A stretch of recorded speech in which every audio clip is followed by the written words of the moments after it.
Bonjour ou bonsoir à toi qui regarde cette vidéo. Mon ami, dans cette série de vidéos nous allons parler de quelque chose qui nous concerne directement, puisqu'il s'agit de notre époque, à savoir les temps de la fin.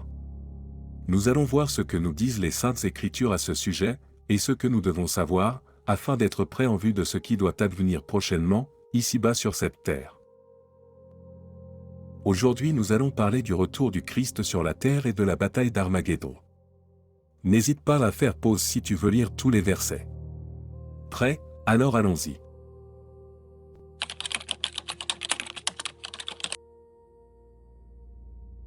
Mon ami, vers la fin de la tribulation, l'une des coupes de la colère de Dieu sera versée par un ange sur le fleuve Euphrate, qui s'asséchera pour laisser passer les rois et les présidents venus d'Orient, qui suivent l'Antéchrist. Les armées des nations qui suivent l'Antéchrist se rassembleront alors dans la vallée de Megiddo en Israël. Nous lisons dans Apocalypse chapitre 16 versets 12 à 16. Le sixième répandit sa coupe sur le grand fleuve, l'Euphrate, et l'eau en fut tarie pour préparer la route des rois venant du côté où le soleil se lève. Puis j'ai vu sortir de la gueule du dragon, de celle de la bête et de celle du faux prophète, 3 esprits impurs, pareils à des grenouilles. Ce sont, en effet, des esprits démoniaques qui produisent des signes, et s'en vont vers les rois du monde entier afin de les rassembler pour la bataille du grand jour de Dieu, le souverain de l'univers. Voici que je viens comme un voleur. Heureux celui qui veille et garde sur lui ses vêtements pour ne pas aller nu en laissant voir sa honte. Et ils les rassemblèrent en un lieu appelé en hébreu Armageddon. L'Antéchrist en effet, qui aura déjà trahi le peuple juif en rompant son alliance avec lui. Qui aura profané son temple, et qui lui aura fait connaître l'horreur lors de la grande tribulation, Matthieu chapitre 24 versets 15 à 20. Après avoir fait une partie de ses armées, venues des nations, occuper Jérusalem pendant la grande tribulation, soit 42 mois, Apocalypse chapitre 11 versets 1 à 2. Cet homme-là, l'Antéchrist, se mettra en tête d'éradiquer définitivement et totalement les Juifs, en attaquant Jérusalem, avec la totalité de ses armées venues des nations du monde. Le peuple juif, se voyant acculé, et reconnaissant sa faute d'avoir reçu l'Antéchrist comme son Messie, et d'avoir rejeté le vrai Messie, Jésus, criera alors vers le Christ pour être sauvé. Dans Zacharie chapitre 12 verset 10, nous lisons. Je répandrai sur la maison de David et sur les habitants de Jérusalem un esprit de grâce et de supplication.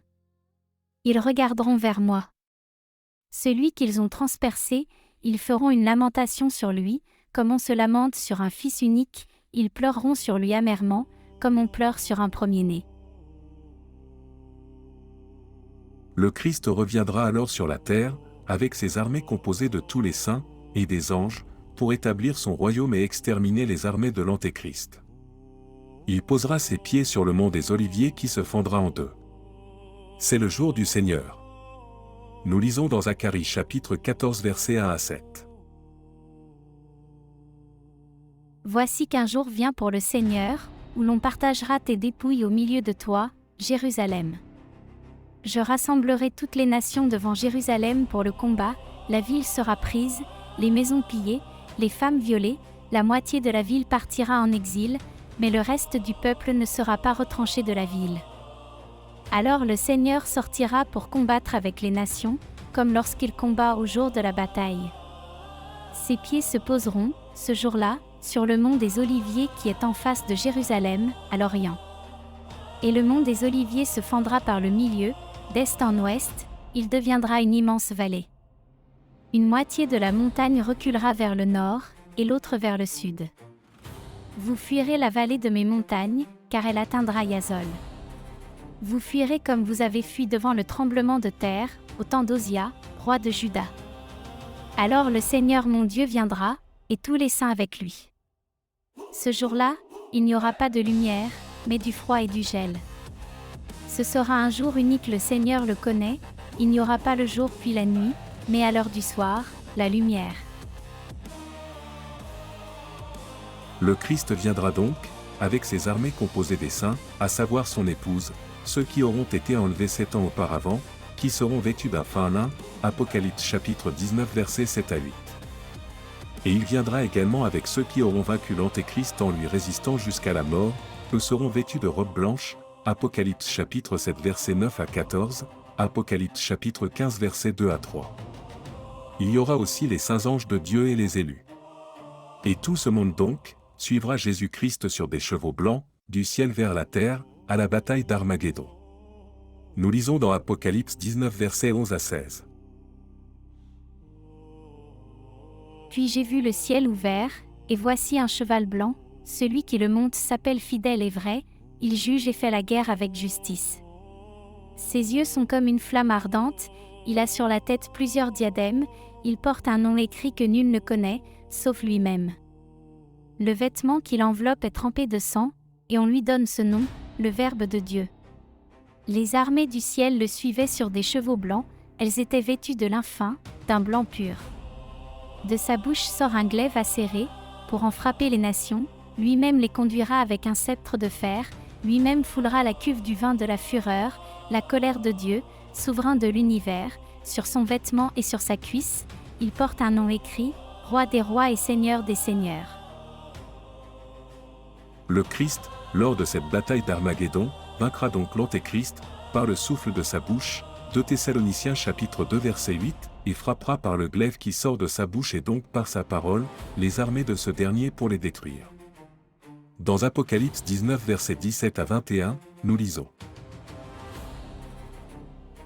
Puis j'ai vu un ange debout dans le soleil, il cria d'une voix forte à tous les oiseaux qui volent en plein ciel, « Venez, rassemblez-vous pour le grand repas de Dieu, pour manger la chair des rois, celle des chefs d'armée, celle des puissants, celle des chevaux et de ceux qui les montent, celle de tous les hommes, libres ou esclaves, des petits et des grands.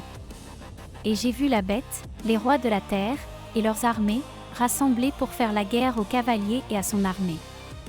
La bête fut capturée, et avec elle le faux prophète, lui qui, en produisant des signes devant elle, avait égaré ceux qui portent la marque de la bête et se prosternent devant son image. Ils furent jetés vivants, tous les deux, dans l'étang de feu embrasé de soufre. Les autres furent tués par le glaive du cavalier, le glaive qui sort de sa bouche, et tous les oiseaux se rassasièrent de leur chair. Par sa parole donc, Jésus fera pourrir la chair des soldats de l'Antéchrist et de cette façon les tuera. Zacharie chapitre 14 versets 12 à 13. Les Saintes Écritures nous disent, mon ami, que malheureusement 2/3 des Juifs périront malgré tout, à cause de l'Antéchrist. Zacharie chapitre 13 verset 8.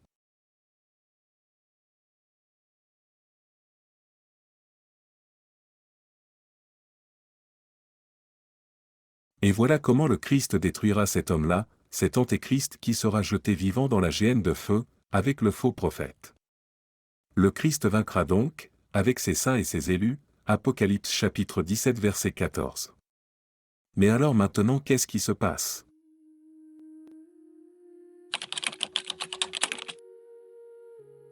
Après sa victoire sur l'Antéchrist, le Christ séparera parmi les nations, les hommes les uns des autres, donc tous ceux qui auront survécu à la tribulation. Il mettra les justes à sa droite pour qu'ils prennent possession du royaume de Dieu, et mettra les injustes à sa gauche pour qu'ils aillent en enfer. Matthieu chapitre 25 versets 31 à 46. Tout cela arrivera dans la vallée de Josaphat, qui aura été agrandie par la séparation en deux du mont des Oliviers, faite par Jésus lors de son retour.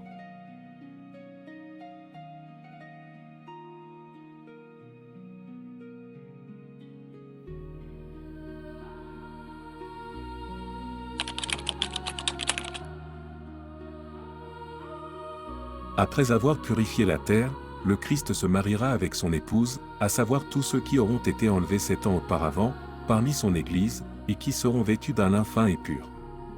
Ce sera suivi du grand festin des noces de l'agneau, Apocalypse chapitre 19 versets 7 à 9, Isaïe chapitre 25 verset 6. Nous lisons dans Isaïe chapitre 25 verset 6. Le Seigneur de l'univers préparera pour tous les peuples, sur sa montagne, un festin de viande grasse et de vin capiteux, un festin de viande succulente et de vin décanté. Les invités seront les autres croyants, ceux qui auront survécu à la tribulation, et qui auront été jugés dignes d'entrer dans le royaume. Il y aura parmi les invités également ceux qui auront vaincu l'Antéchrist en lui résistant jusqu'à la mort, et qui auront des robes blanches.